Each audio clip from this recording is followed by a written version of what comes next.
Sandy Walsh menyebut rekan setimnya di Yokohama F. Marinos yang berasal dari Australia mengaku takut jelang menghadapi tim nasional Indonesia di kualifikasi Piala Dunia 2026 pada 20 Maret mendatang. Pemain yang dimaksud Sandy Walsh adalah Thomas Deng, bek tengah Marinos yang menjabat sebagai wakil kapten. Sandy mengaku sempat membahas tentang pertandingan antara Australia versus Indonesia dengan Deng. Saya banyak berbicara dengan rekan setim saya yang orang Australia dan ya, dia sedikit khawatir, kata Sandy di podcast The Highway belum lama ini. Deng disebut Sandy khawatir dengan tim nasional Indonesia karena menganggap tim merah putih sudah jauh lebih kuat. Terlebih, timnas Indonesia berpeluang mendapat tambahan pemain naturalisasi melawan tim nasional Australia dan Bahrain. Sudah seharusnya dia khawatir karena tim nasional Indonesia akan datang dan kami sudah siap serta antusias menghadapi laga melawan Australia, terutama pertandingan kandang, ujar Sandy. Lebih lanjut, Sandy Walsh berpendapat tim nasional Indonesia punya peluang besar untuk menang. Menurutnya, kualitas tim besutan Patrick Kluivert tidak bisa dipandang sebelah mata. Selain itu, Sandy menyebut badai cedera kubu asuhan Tony Popovic berpeluang menyulitkan Australia sekaligus jadi faktor yang bisa dimanfaatkan oleh tim nasional Indonesia.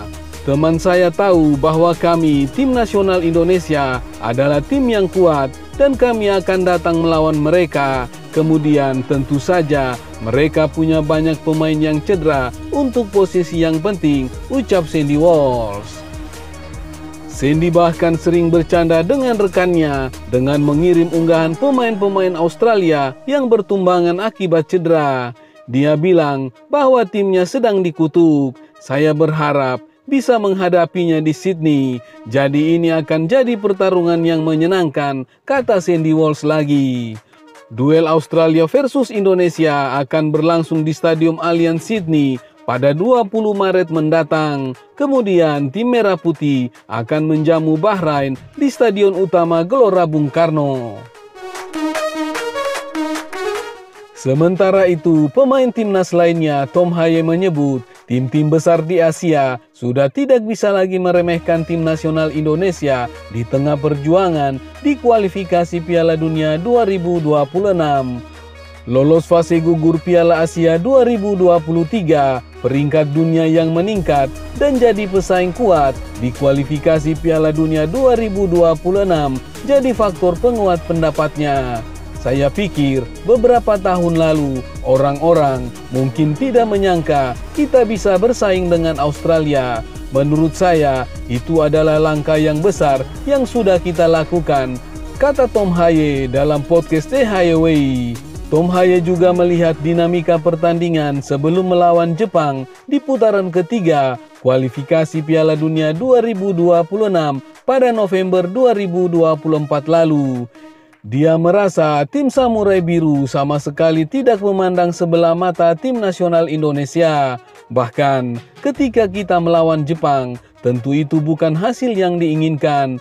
Tapi sebelum pertandingan dan cara kita menghadapinya, semua orang di Asia tahu bahwa mereka tidak bisa meremehkan Indonesia, ujarnya. Diketahui salah satu pemain yang dipanggil pelatih tim nasional Indonesia Patrick Kluivert untuk 2 laga kualifikasi Piala Dunia 2026 adalah Ole Romeni. Ole mengaku ingin segera mengenakan jersei tim nasional Indonesia dan membela skuad Garuda menghadapi Australia dalam fase ketiga kualifikasi Piala Dunia 2026. Romeni berpeluang melakukan debut bersama tim nasional Indonesia pada 20 Maret mendatang. Penyerang Oxford United itu masuk dalam daftar 27 pemain yang dipanggil pelatih Patrick Kluivert. Menit bermain yang mulai banyak di divisi Championship Inggris bersama Oxford membuatnya unggul ketimbang pemain-pemain lain. Selain tidak sabar bermain membela tim nasional Indonesia, Romeni juga ingin segera merasakan atmosfer luar biasa dari supporter Merah Putih. Melawan Australia adalah pertandingan pertama di periode internasional mendatang. Saya sangat menantikannya. Juga saat berada di sana, kesan-kesannya sepak bola di sana tidak normal. Saya sangat menantikannya, ucap Romeni dalam wawancara dengan ESPN. Romeni memang pernah mengunjungi Jakarta ketika menyaksikan laga tim nasional Indonesia versus Jepang. Dari situ, Romeni mulai merasakan kegilaan fans tim nasional Indonesia. Anda semua tahu betapa aktif mereka di media sosial, semuanya meledak. Namun bagi saya, ketika di sana, hal yang penting juga adalah bagaimana anak-anak terlibat dengan sepak bola. Saya juga bermain bola dengan anak-anak di sebuah desa. Itulah tujuan Anda melakukan semua ini pada akhirnya menjadi inspirasi bagi anak-anak, terang Romeni. Saya memilih Indonesia untuk menjadi penting bagi tim, negara, dan bermain sepak bola. Namun siapa yang masuk dalam susunan pemain, bukan saya yang menentukan. Saya di sana dan saya tidak sabar untuk bermain sepak bola, katanya menambahkan.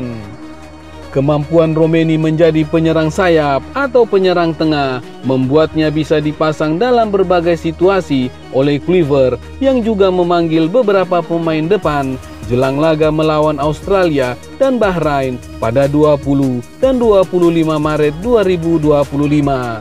Selain Romeni, Kluivert memanggil Septian Bagaskara, Ramadan Sananta, Hoki Caraka, Ragnar Oratmangun, dan Rafael Struijk. Diketahui nilai pasar skuad Garuda saat ini menjadi salah satu yang terbesar sepanjang sejarah. Sebanyak 27 pemain tim nasional Indonesia yang dipanggil pelatih Patrick Kluivert menghasilkan market value sekitar 537 miliar. Ini berdasarkan kalkulasi dari Transfer Market. Bek tengah FC Twente, Mes Hilgers, menjadi pemain termahal di tim nasional Indonesia. Nilai pasar pesepak bola berusia 23 tahun ini ditaksir mencapai 157 miliar rupiah. Bek FC Copenhagen di Denmark, Kevin Dix, tercantum sebagai pemain dengan market value tertinggi kedua di tim nasional Indonesia. Dia dipasarkan di angka 79 miliar. Lebih lanjut, bek Venezia di Italia, Jay Itzes, menyentuh 53 miliar. Bek NEC Nijmegen di Belanda, Kelvin Verdonk, 44 miliar. Dan kiper FC Dallas di Amerika Serikat, Martin Paz, sebanyak 42 miliar rupiah. Striker baru tim nasional Indonesia oleh Romeni masuk dalam daftar pemain dengan nilai pasar termahal juga. Pemain Oxford United di Inggris ini dihargai 23 miliar rupiah. Daftar itu belum termasuk 3 pemain yang dinaturalisasi tim nasional Indonesia. Mereka adalah Emil Audero, market value-nya mencapai 87 miliar rupiah, Dean James sebanyak 10 miliar rupiah, dan Joy Pelupesi mencapai 6 miliar rupiah. Diketahui tim nasional Indonesia sempat dianggap tim terlemah di grup C, kualifikasi Piala Dunia 2026 zona Asia. Namun, setelah beberapa pertandingan yang dijalani, lawan mulai gentar dengan kekuatan tim nasional Indonesia. Setelah menaturalisasi sejumlah besar pemain internasional, menurut media Cina Sohu, gaya permainan tim nasional Indonesia sangat Eropa, dengan transisi cepat antara menyerang dan bertahan, serta dampak yang kuat. Ini juga menjadi alasan utama mengapa tim nasional Indonesia mampu bermain imbang dengan Arab Saudi saat tandang dan menang saat laga kandang, kemudian menahan imbang Australia.